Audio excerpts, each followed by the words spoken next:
Buenas noches, queridos y apreciados hermanos y amigos. Sean todos bienvenidos al estudio de la palabra de Dios. Esta noche bajo el título ¿Qué harás cuando llegue el fin?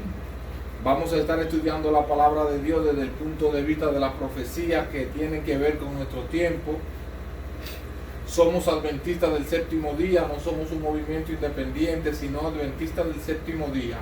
En esta noche, antes de iniciar con nuestro estudio, vamos a estar orando para que luego cantemos el himno 312 del himnario 9. Amantísimo Padre y Dios, Señor, te damos las gracias por tu grande amor, por tu grande misericordia, Señor. Te damos las gracias porque nos permitiste ver las primeras horas de tu sagrado y santo día, Señor. Permítenos regocijarnos en tu día, permítenos guardar tu santo día en el espíritu, no solo en la letra, Señor. Permite que este santo sábado pueda ser de delicia para nosotros y para cada hijo tuyo en la ancha faz del planeta. Sanciona esta reunión, Señor, sanciona este estudio con tu santa presencia y sanciona cada culto celebrado en la ancha faz de la tierra por tu pueblo en esta noche, Señor, con tu presencia y con la presencia de tus santos ángeles. Gracias por amarnos y por escucharnos, Señor. Lo agradecemos y lo pedimos todo en el dulce nombre de nuestro amante Salvador Jesucristo. Amén y amén.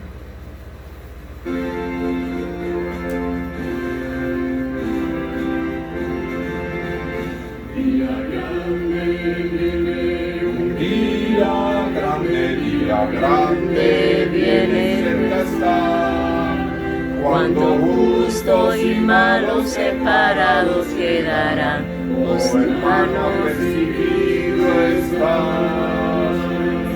Te hayas visto para el fallo del gran tribunal. Te hayas visto para el tribunal. Día triste viene, un día triste viene, cerca está. Loco y pecadores no conozco respiran, oh hermano apercibido estás. Te hayas visto para el fallo del gran tribunal. Te hayas visto para el tribunal. Día alegre,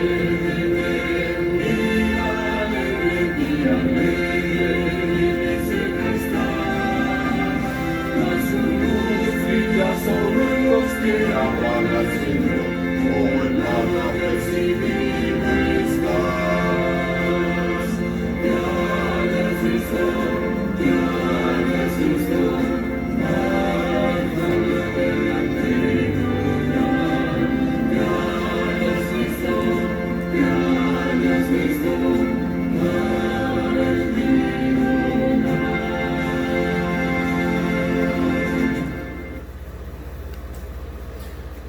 Bien, hermanos, vamos a iniciar con el estudio de esta noche.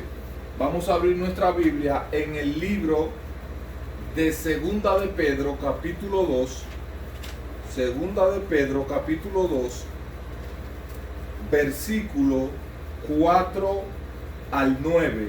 Y dice de la siguiente manera: porque si Dios no perdonó a los ángeles que pecaron, sino que los arrojó al abismo y los entregó a prisiones de oscuridad para ser reservados para el juicio, y si no perdonó al mundo antiguo, sino que guardó a Noé, pregonero de justicia, trayendo el diluvio sobre el mundo de los impíos, y si condenó por destrucción a las ciudades de Sodoma y de Gomorra, tomándolas en ceniza y poniéndolas de ejemplo a los que habían de vivir impíamente, y libró al justo Lot, abrumado por la nefanda conducta de los malvados, porque este justo moraba entre ellos, y afligía cada día su alma justa, viendo y oyendo los hechos inicuos de ellos.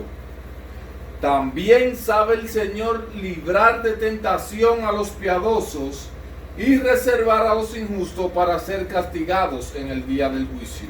La palabra del Señor nos presenta dos ejemplos de lo que fue, de cómo su justicia en un momento se manifestó tanto en los días de Noé como en los días de Lot.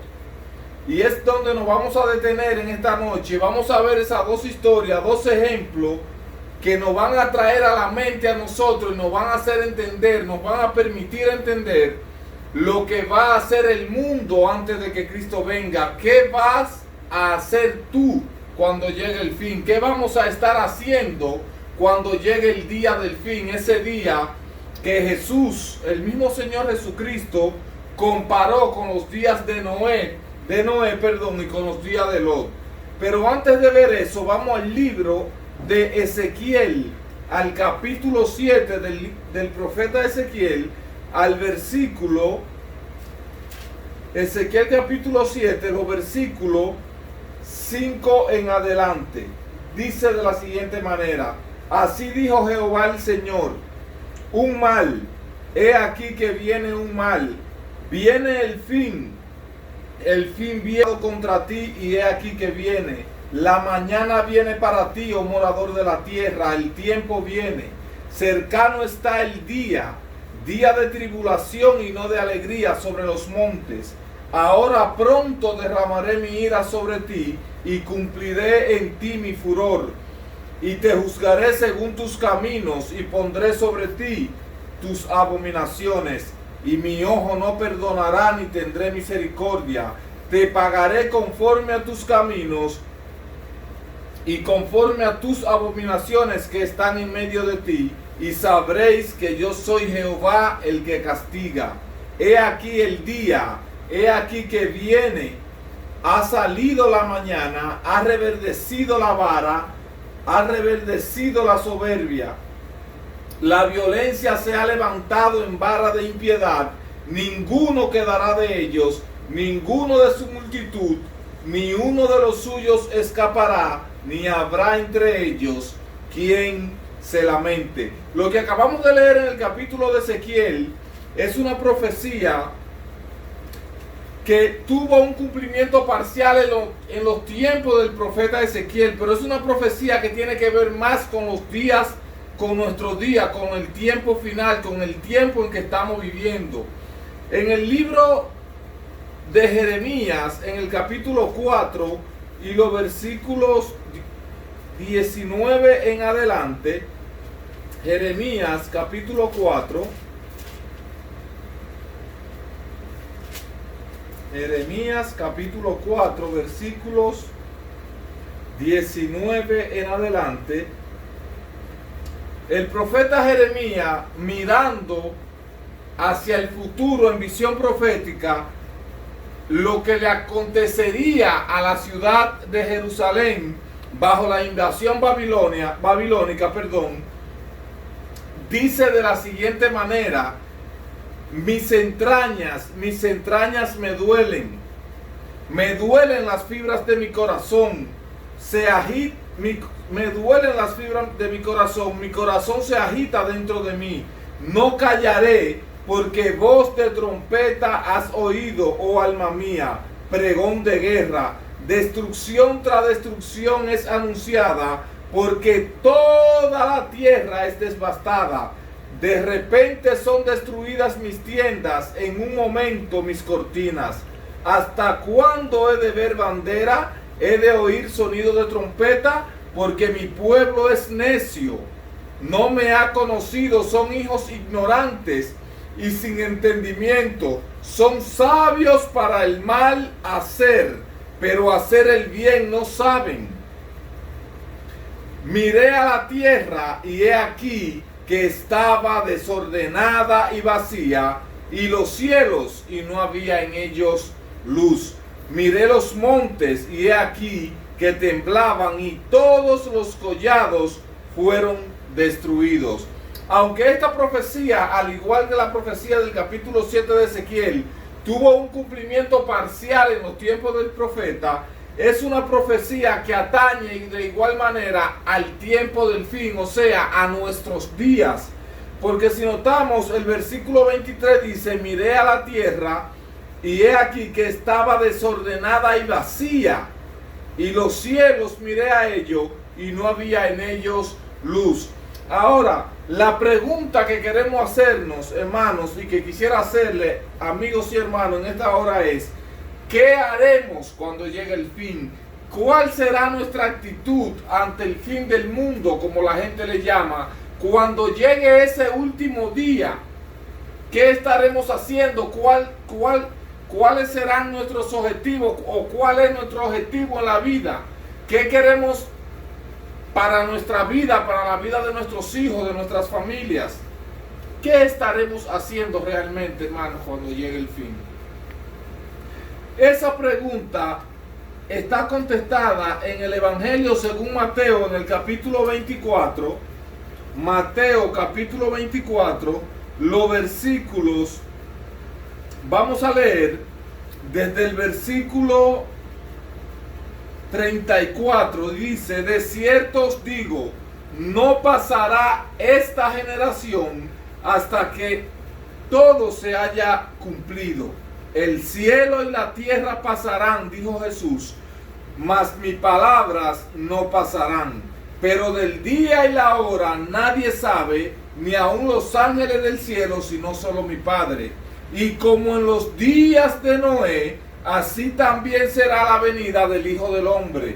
Porque como en los días antes del diluvio, estaban comiendo y bebiendo, casándose y dándose en casamiento, y no entendieron hasta que entró Noé en el arca, y vino el diluvio, y se los llevó a todos. Así será también el día en que el Hijo del Hombre se manifieste. El Señor Jesús nos aclara cuál iba a ser la condición del mundo antes de su segunda venida. Y Él nos señala algunas cosas en las que el ser humano iba a estar empleando su tiempo, y dice que era comiendo y bebiendo, casándose y dándose en casamiento. Y no es que esté mal el comer y el beber, porque son bendiciones que Dios nos dio para el sustento de la vida física. El casarnos tampoco está mal, porque fue una de las dos instituciones sagradas que el Señor nos dio en el Edén. Junto al sábado, el matrimonio. El Señor creó un día santo para el hombre y creó una ayuda idónea para el hombre. El problema radica en que la mente y la conducta del hombre iba a estar solamente en esto: me caso hoy, me divorcio mañana, me caso mañana, me divorcio pasado mañana. Y es la razón por la cual el Señor dice que así fue en los días de Noé. Vuelvo y hago la pregunta: ¿qué estaremos nosotros haciendo cuando llegue el fin? Si nosotros vamos al libro de Génesis, en el capítulo 6 de Génesis, vamos a encontrar algo que ya acabamos de leer en Mateo, y era lo que el mundo estaba haciendo antes del diluvio. Génesis capítulo 6, ya no sabemos la historia. En el versículo 5 dice: vio Jehová que la maldad de los hombres era mucha en la tierra, y que todo designio de los pensamientos del corazón de ellos era de continuo solamente el mal. Y se arrepintió Jehová de haber hecho hombre sobre la tierra, y le pesó en su corazón. Y dijo Jehová: raeré de sobre la faz de la tierra los hombres que he creado, desde el hombre hasta la bestia, y hasta el reptil y las aves del cielo. Hermanos, Dios envió el mensaje por Noé, y el Señor le garantizó a Noé que le iba a dar 120 años al hombre. Y Noé empezó a construir el arca. Y a medida que construía el arca, Noé empezó a llevarle el mensaje del pronto diluvio a la gente de su época, pero la gente no prestó atención. Y durante 120 años Noé continuó construyendo el arca y predicándole el mensaje de arrepentimiento y de salvación a la humanidad, a los seres de esa época, a las personas que eran conocedores del Dios verdadero, porque todo el mundo tenía conocimiento de que existía un Dios verdadero, al igual que en nuestro día. Pero la gente se burlaba del mensaje de Noé, la gente se reía del mensaje de Noé, la gente llamaba a Noé fanático, extremista, loco, porque no creían que lo que Noé decía podía suceder, porque desde la creación del mundo hasta el momento todo seguía igual. La tierra era mojada por un rocío que subía de la tierra y regaba los valles, mojaba los valles, y nunca se había visto caer lluvia del cielo. O sea, para el mundo era ilógico e irrazonable lo que Noé decía. Nunca ha llovido, nunca se ha nublado, nunca hemos visto nubes grises. Además de eso, tú estás construyendo un barco sobre una colina. ¿Cómo va a flotar ese barco? Pon que llueva, Noé. Pero si llueve, ¿cómo tu barco va a flotar? Siendo que tú lo estás construyendo en tierra seca, no lo estás construyendo en el mar ni sobre un río. Y Noé continuaba escuchando la burla y las mofas de la persona de su época, de los así llamados cristianos de su época, que llegaron a tal punto en su burla y desprecio a la palabra de Dios, que Dios no tuvo más remedio, hermanos, que enviar el diluvio. Pero pasó el tiempo, transcurrieron los 120 años de misericordia, y de repente, mientras Noé daba los toques finales al arca, y todo en derredor estaba lleno de personas mirando al loco Noé, mirando al fanático Noé, mirando al extremista Noé, de repente se apoderó un silencio extraño de la multitud que había en derredor del arca.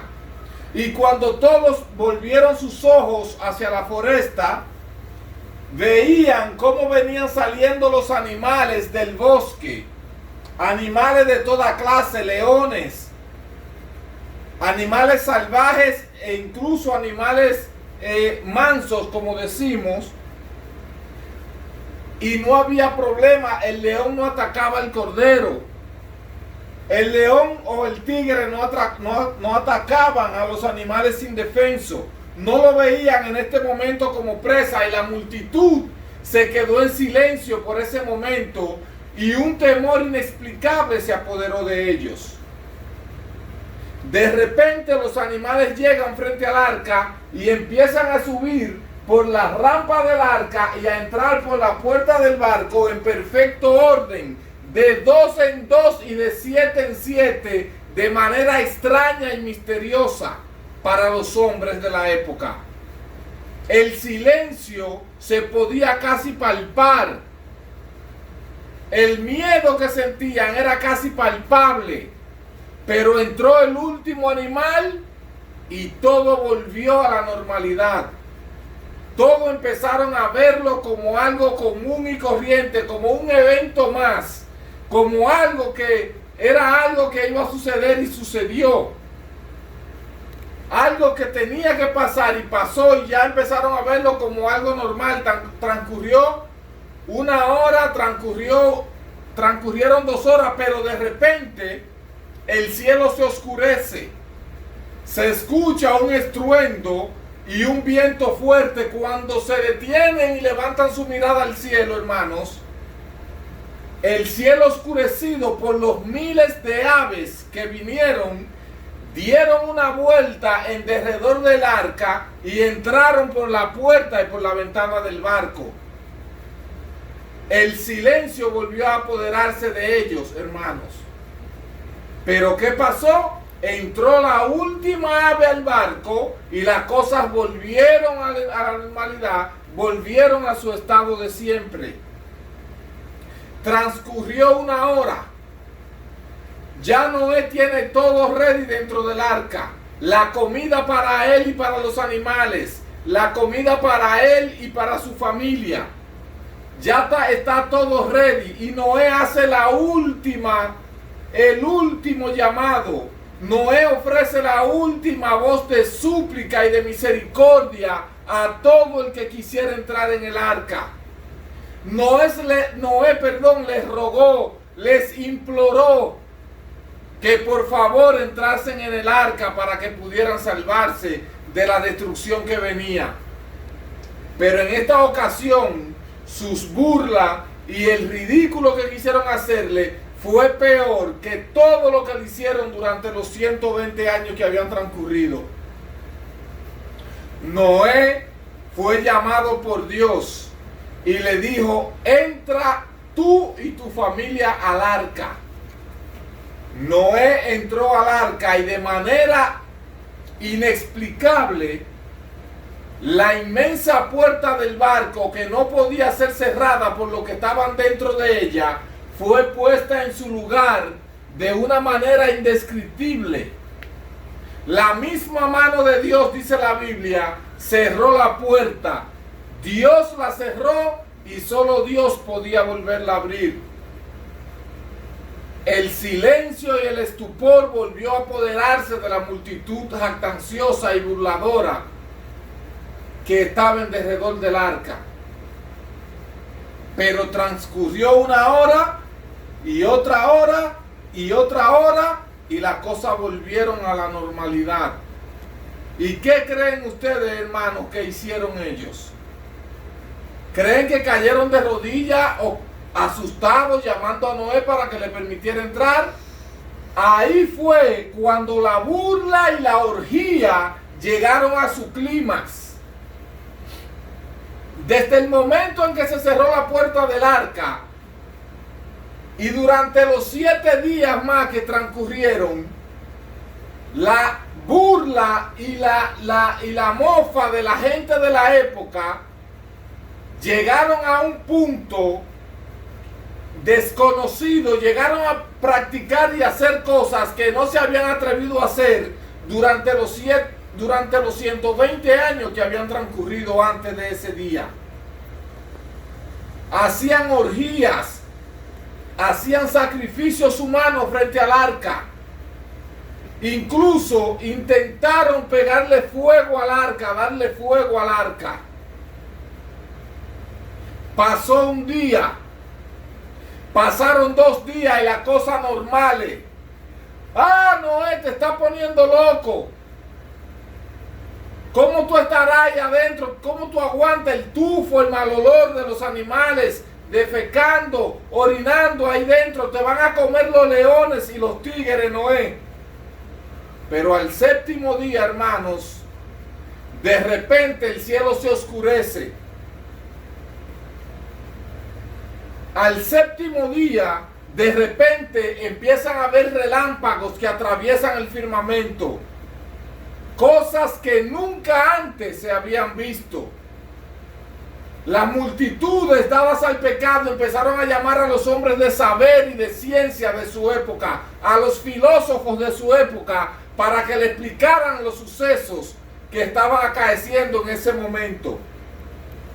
Pero no habían palabras que pudieran explicar lo que estaba sucediendo. La por tanto tiempo aguantada ira de Dios se iba a manifestar. De repente empezaron a caer goteras cada vez más rápido y la lluvia empezó a descender cada vez más a prisa y en mayor cantidad. La tierra se sacudió y de debajo de la tierra empezó a subir agua. Los ríos se salieron de madre. El océano rompió, atravesó los abismos, atravesó, sus límites. Ahora sí, hermanos, ahora sí querían que Noé, ahora sí querían escuchar a Noé, ahora sí querían prestarle atención a Noé. Ahora sí llamaban: Noé, ábrenos la puerta, ábrenos que perecemos. Pero ya era demasiado tarde. Ya no había tiempo. Dios, dice su palabra, cerró la puerta y solo Dios podía volverla a abrir. Ya podían dar su vida por un segundo más de misericordia, pero la ira de Dios ya no daba tregua, ya no había tiempo. Por demasiado tiempo Dios soportó y toleró la impenitencia y el pecado de la generación más poderosa que ha tenido o que ha visto el mundo. Una generación de hombres de un vigor mental y físico extraordinario, que si hubiesen empleado sus facultades físicas y mentales para servir a Dios de corazón, para adorar al Dios verdadero, el mundo ni siquiera hoy fuera lo que es. Pero el tiempo transcurrió, la misericordia de Dios por tanto tiempo extendida tuvo un límite. El pecado del hombre llevó a Dios a un punto que su palabra dice que se arrepintió de haber creado al hombre.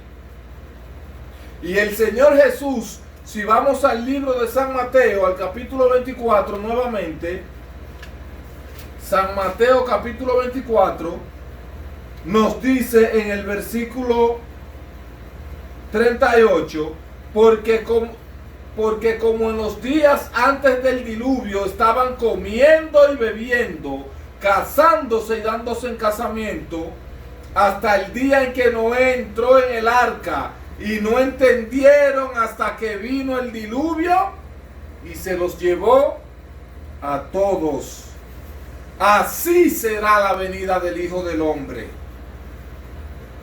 Vuelvo y te pregunto, hermano, amigo, ¿qué harás cuando llegue el fin? ¿Cuál es tu actitud hacia los acontecimientos que estamos viendo hoy en día? Una escuela en Texas donde 19 niños inocentes menores de 10 años fueron asesinados por otro niño de 18 años. Eso pasó hace 2 semanas y estamos viviendo como si no hubiese sucedido. Otro niño de 18 años en Buffalo, New York, coge un rifle de alto calibre, mata 10 personas más e hiere a 3. Eso hace un mes. ¿Qué impresión causó eso en tu mente, en tu corazón, en tu familia, en nuestras iglesias, a nuestros pastores? ¿Qué impresión le da esto? Eso pasó hace un mes, 2 semanas y ya lo vemos como algo normal, como que es algo que tenía que suceder y sucedió. Pero el Señor Jesús dijo: cielo y tierra pasarán, mas mis palabras no pasarán. Cuando nosotros vamos a las señales del tiempo del fin de Mateo, Lucas o Marcos, vamos a encontrar que Jesús dejó predicho de antemano hace más de 2000 años lo que iba a estar sucediendo. Y Jesús dijo que por haberse multiplicado la maldad, el amor de muchos se enfriaría. Y el amor de esos muchos que se enfriaría era el amor no del mundo, porque en el mundo no hay amor. Cuando Jesús dijo que el amor se enfriaría, se estaba refiriendo al amor dentro de lo que profesaban ser sus seguidores. En Mateo capítulo 24, versículo 12 dice: y por haberse multiplicado la maldad, el amor de muchos se enfriará, mas el que persevere hasta el fin, este será salvo. Te reitero la pregunta: ¿qué estarás haciendo cuando llegue el fin? ¿Cuál será tu actitud ante estas cosas que están sucediendo? ¿Cuál es tu actitud hacia los miles y miles de personas que murieron con una pandemia de repente? ¿Cuál es tu actitud sabiendo que en el mundo hay niños que están muriendo a diario de inanición por falta de comida y agua, por falta de lo esencial para la vida? ¿Cuál es tu actitud ante las cosas que están pasando a tu alrededor? Hay un ejemplo más que Jesús dejó en la palabra, en el libro de Lucas, en el capítulo 17, Lucas capítulo 17, los versículos 28 al 30. Lucas 17 dice: asimismo también como fue en los días de Lot, comían, bebían, compraban, vendían,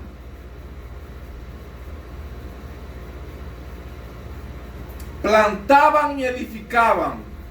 Pero el día que Lot salió de Sodoma, llovió del cielo fuego y azufre y los destruyó a todos. Así también será el día en que el Hijo del Hombre se manifieste. La actitud del hombre no cambia en un día. Nuestra actitud para con Dios no va a cambiar en un día, porque no cambiamos cuando queremos. No podemos ir a Dios cuando queremos, cuando nos dé la gana de ir a Dios. Tenemos que ir a Dios cuando Dios nos llama. Dios nos está llamando a través de los acontecimientos que en su providencia Él está permitiendo. Dios nos está llamando a través de las cosas que están pasando en el mundo. Una pandemia. No hemos salido de la pandemia, una guerra que mató multitud de niños y de personas inocentes en Ucrania y Rusia. Dios nos está llamando a través de cosas como esas que pasaron en Texas, que hace hasta daño mencionarlo. Dios nos está llamando a través de acontecimientos como el que pasó en Búfalo, como el que pasó en una iglesia en California, ahora en Oklahoma, en un hospital, un tiroteo, varios muertos. ¿Qué es lo que necesitamos para ponernos delante del Señor y ponernos de parte del Señor? Pero el Señor Jesús dijo que como fue en los días de Lot, como fue en los días de Noé, será, así también será el día en que el Hijo del Hombre se manifieste. ¿Qué estaremos haciendo cuando llegue el fin?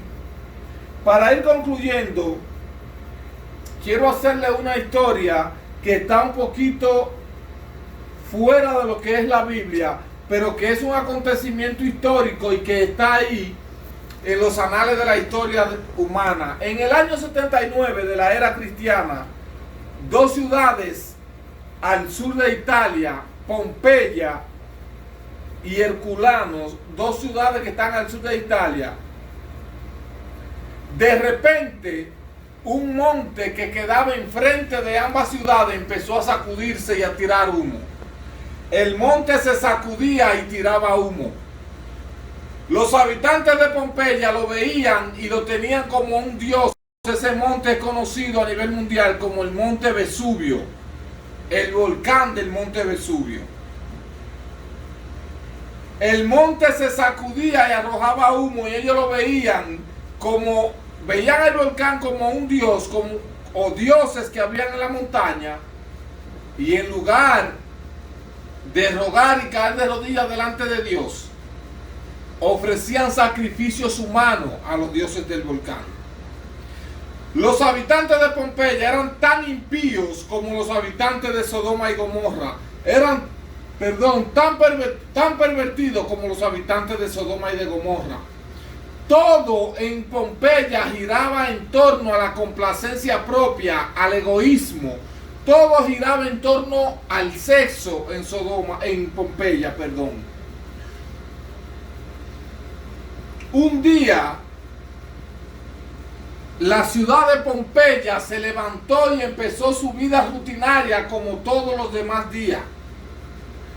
Pero al caer la noche, de repente, se sacudió la tierra, arrojó humo al aire, toneladas de ceniza volcánica ardiente cubrieron la ciudad de Pompeya y no hubo tiempo.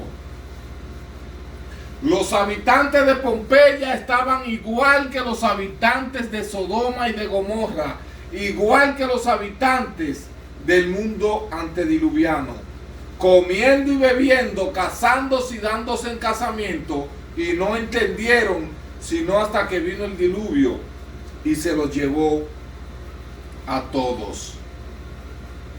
A la pregunta ¿qué haremos cuando llegue el fin?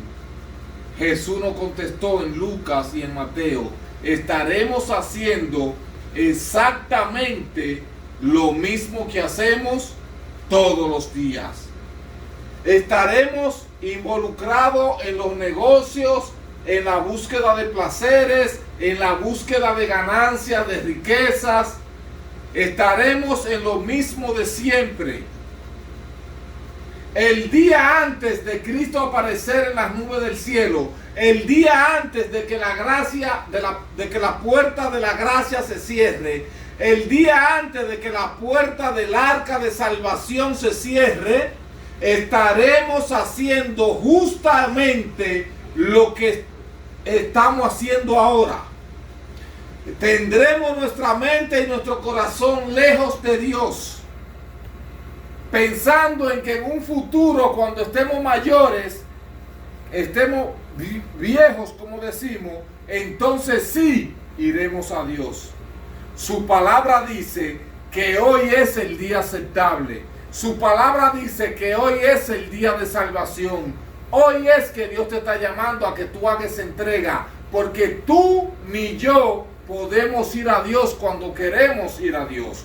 En el Evangelio de Juan, en el capítulo 6, el Evangelio según San Juan, capítulo 6, versículo 44, la Biblia nos contesta, el Señor Jesús nos dice cuál es la única manera de llegar a Dios.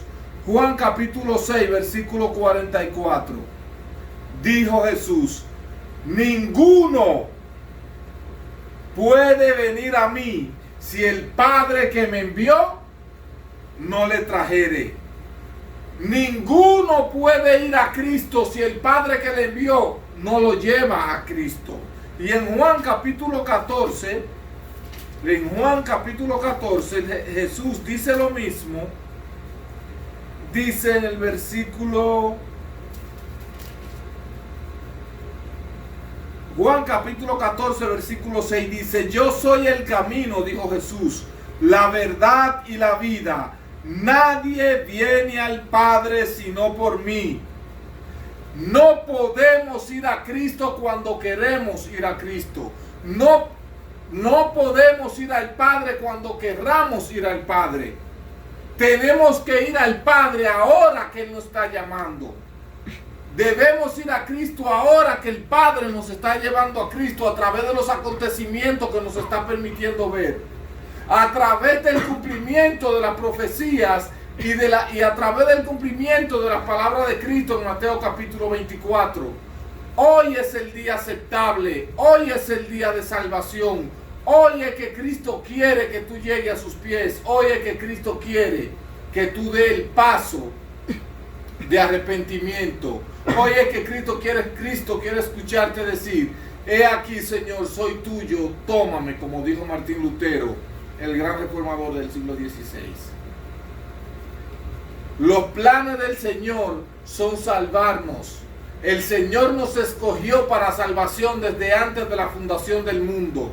Pero yo tengo que aceptar esa salvación. El Señor no me puede llevar obligado al cielo. El Señor nos dice en su palabra: mira que he puesto delante de ti la vida y el bien, la muerte y el mal. Elige la vida para que vivas. ¿Qué estaremos haciendo cuando llegue el fin? Ya el Señor Jesús nos lo contestó. Estaremos en la misma cosa de siempre, en la misma rutina de siempre. ¿Cuál será tu decisión? Mi decisión es decirle hoy a Cristo: Señor, por tu poder, por tu gracia y por tu misericordia, toma mi corazón, transfórmalo y ayúdame a prepararme a estar listo para darte la bienvenida en paz. Ayúdame a ser parte, Señor, y permíteme ser parte de aquel grupo que en aquel día dirá: he aquí nuestro Dios, le hemos esperado y Él nos salvará. Que Dios te bendiga, que Dios bendiga a tu familia, que el Señor ponga en tu corazón la inquietud, que el Señor ponga en tu corazón la inquietud de no dejar de buscarlo cada segundo de tu vida. Recuerda, la vida no es un contrato por 10, 20, 30, 40 o 100 años que tenemos. Solamente tenemos el día de hoy. Solamente tenemos esta noche. No sabemos de mañana. Que Dios te bendiga y vamos a tener una oración para despedirnos. Amantísimo Padre y Dios, Señor, en el dulce nombre de Jesús te damos las gracias por habernos permitido estudiar tu palabra. Te damos las gracias por tu grandísima misericordia, por cómo tu misericordia, oh Señor, se ha extendido sobre nosotros. Por cómo te hemos dado la espalda tantas veces, Señor, y tú aún así sigues llamándonos e invitándonos, Señor, al arrepentimiento, Señor. Todo lo que está sucediendo en el mundo, Señor, y sin embargo nuestras familias y nuestra vida están sanas y seguras por tu palabra. Danos la oportunidad de ir a ti ahora, Señor. Danos el poder para tomar la decisión de entregarnos completa y definitivamente a ti. Sacúdenos, Señor. No permita, oh Padre Santo, que seamos indiferentes e indolentes a las cosas que están sucediendo en el mundo. Ayúdanos a ser parte, Señor, de esa gran multitud de salvados que a una voz dirá: he aquí nuestro Dios, le hemos esperado y Él nos salvará. Gracias por escucharnos. Gracias por tu grandísimo amor y misericordia. Y sobre todo, Señor, enséñanos a amarnos unos a otros como tú nos has amado en Cristo Jesús. Todo lo pedimos y lo agradecemos por ese nombre que está sobre todo nombre, en el nombre de Jesús, Señor. Amén.